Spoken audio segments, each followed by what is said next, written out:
Hey guys, in this video I'm going to show you how to find your subscriptions on an Android mobile device. If you find this video helpful, please drop a like and subscribe to the channel. In saying that, let's just jump straight into the video. Alright, what you want to do is go to your Play Store app on your mobile device. Then you want to click onto your little profile icon, top right hand corner.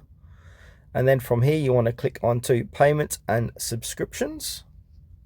And then under payment methods, you want to click on subscriptions. And now here is where you'll see all of your active subscriptions, and under that all your expired subscriptions. So if you want to cancel any active subscriptions, just go ahead and click on cancelled. Or if you want to resubscribe to subscriptions, you can click on, for this demonstration, if I want to resubscribe to background video record, I'm going to click on resubscribe.